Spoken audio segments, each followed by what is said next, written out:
ఎప్పుడైనా ఏ క్షణంలోనైనా పాకిస్తాన్ను భారత సైన్యం మట్టి కరిపిస్తుంది. పాక్ ప్రజలపై భారతీయులకు ఎలాంటి ఆగ్రహావేశాలు లేవు. ఉగ్రవాదులను ప్రోత్సహించే మూకల భరతం పట్టేందుకే ఆపరేషన్ సింధూర్ కొనసాగుతోంది. ఇది త్రివిధ దళాల ఉన్నతాధికారుల స్పందన. అనవసరంగా మీ జోలికి రాం, మా జోలికి వస్తే మీ సంగతి తేల్చేస్తాం అని పాకిస్తాన్కు గట్టి హెచ్చరికలు చేస్తున్నారు. పాకిస్తాన్కి ఏమైనా నష్టం వాటిల్లితే అది వారి స్వయంకృతమని మన సైనికాధికారులు కొండ బద్దలు కొట్టారు.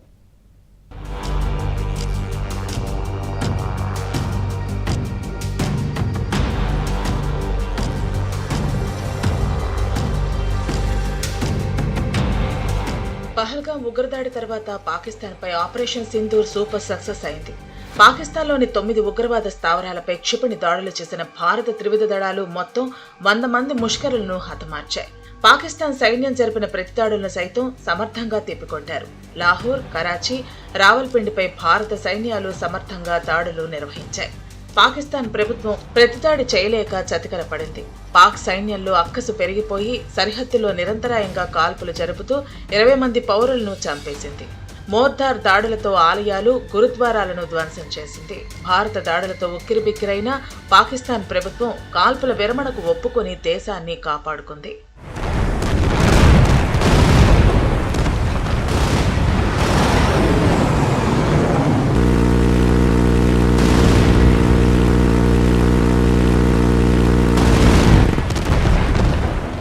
ఆపరేషన్ సింధూర్లో భాగంగా మే 7న జరిపిన దాడుల్లో ఉగ్ర స్థావరాలనే లక్ష్యంగా చేసుకున్నట్లు రక్షణ శాఖ అధికారులు స్పష్టం చేశారు.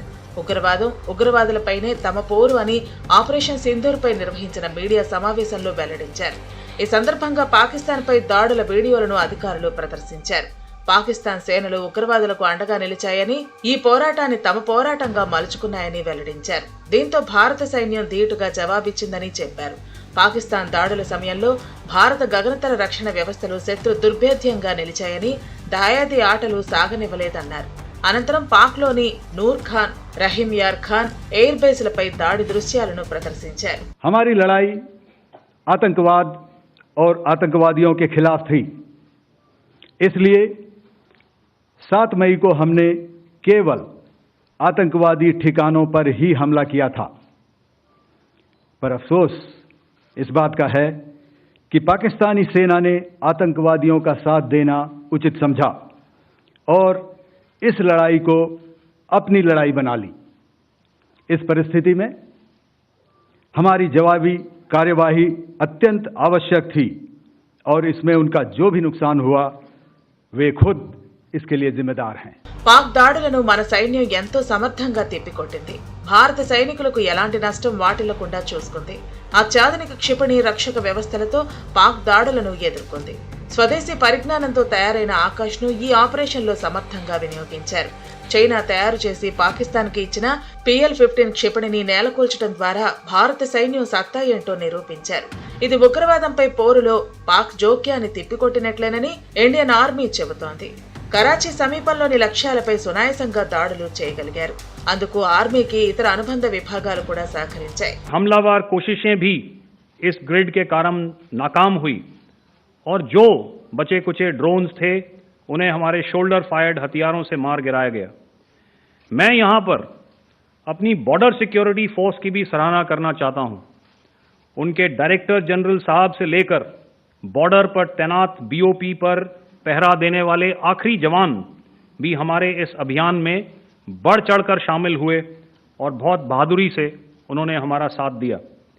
उनके काउंटर अनार्म्ड सिस्टम्स भी हमारे इस मल्टी टियर्ड एयर डिफेंस ग्रिड का हिस्सा थे. 100 కిలోమీటర్ల దూరంలోని శత్రు విమానాలను గుర్తించి వాటిని దగ్గరకు రానివ్వకుండా అడ్డుకున్నారు. ఈ క్రమంలో త్రివిధ దళాలు సమన్వయంతో పనిచేశాయి. ఇందుకోసం ఎయిర్ క్రాఫ్ట్ క్యారియర్లు, రాడార్లను వినియోగించారు. అడ్వాన్స్ రాడార్ల ద్వారా పాక్ డ్రోన్లను గుర్తించారు. కరాచీకి 35 కిలోమీటర్ల దూరంలో ఉండే మాలిర్ కంటోన్మెంట్ పై భారత సేనలు క్షిపణి దాడిని జరిపి భారీ నష్టాన్ని మిగిల్చాయి. ఆ దేశ యుద్ధ విమానాలను కూల్చామని భారత్ ప్రకటించింది. దాని పాక్ ఆర్మీ ప్రతినిధి లెఫ్టినెంట్ జనరల్ అహ్మద్ షరీఫ్ చౌదరి కూడా ధృవీకరించారు. డ్యామేజ్ ఎంత ఉందనేది మాత్రం ఆయన వెల్లడించలేదు. कोई भी संदिग्ध और दुश्मन के हवाई जहाज को कैरल बैटल ग्रुप के कई 100 किलोमीटर पास आने का मौका नहीं दिया over the past few years, and most importantly, immediately after the cowardly incident by Pakistani-sponsored terrorist attack at Pahalgam, we had validated our anti-missile and anti-aircraft defense capability in a complex threat environment using cross-platform cooperative mechanism.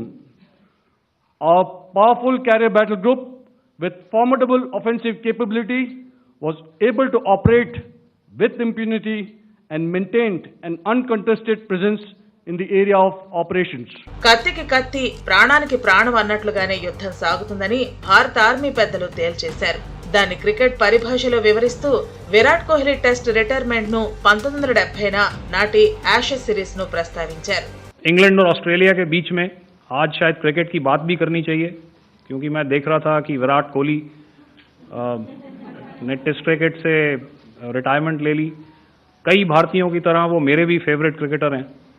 तो 70 के दशक में Australia और England की famous Ashes series चल रही थी और उस समय ऑस्ट्रेलिया के दो बहुत तेज गेंदबाज, जो कि क्रिकेट हिस्ट्री में बड़ा उनका नाम है, जेफ थॉमसन और डेनिस लिली, उन्होंने अंग्रेजी बैट्समैन और उनकी बैटिंग लाइनअप को तहस नहस कर दिया था.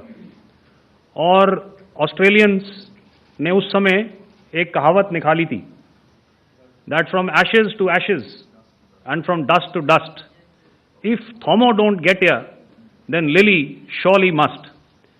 और अगर आप इस लेयर को देखें तो आप समझ जाएंगे कि मैं आपको क्या बताने की कोशिश कर रहा हूं. तो अगर आप सारे सिस्टम्स को पार कर भी गए तो आपको फिर भी एयरफील्ड या लॉजिस्टिक इंस्टॉलेशन या जो भी चीज़ को आप टारगेट कर रहे हैं उसमें पहुंचने से पहले कोई ना कोई इस लेयर्ड ग्रिड का सिस्टम जरूर गिरा देगा. ఇండియన్ ఆర్మీ జరిపిన దాడుల్లో పాకిస్తాన్ కు చెందిన 11 ఎయిర్ బేస్లు ధ్వంసమయ్యాయి. పాకిస్తాన్ పౌర సమాజంపై ఎటువంటి ప్రభావం పడకుండా చూసుకున్నారు. అవసరాన్ని బట్టి మరోసారి దాడులు జరిపేందుకు కూడా వెనకాడేది లేదని ఆర్మీ ఉన్నతాధికారులు వెల్లడించారు. అందుకే ఆపరేషన్ సింధూర్ కొనసాగుతోందని అంటున్నారు.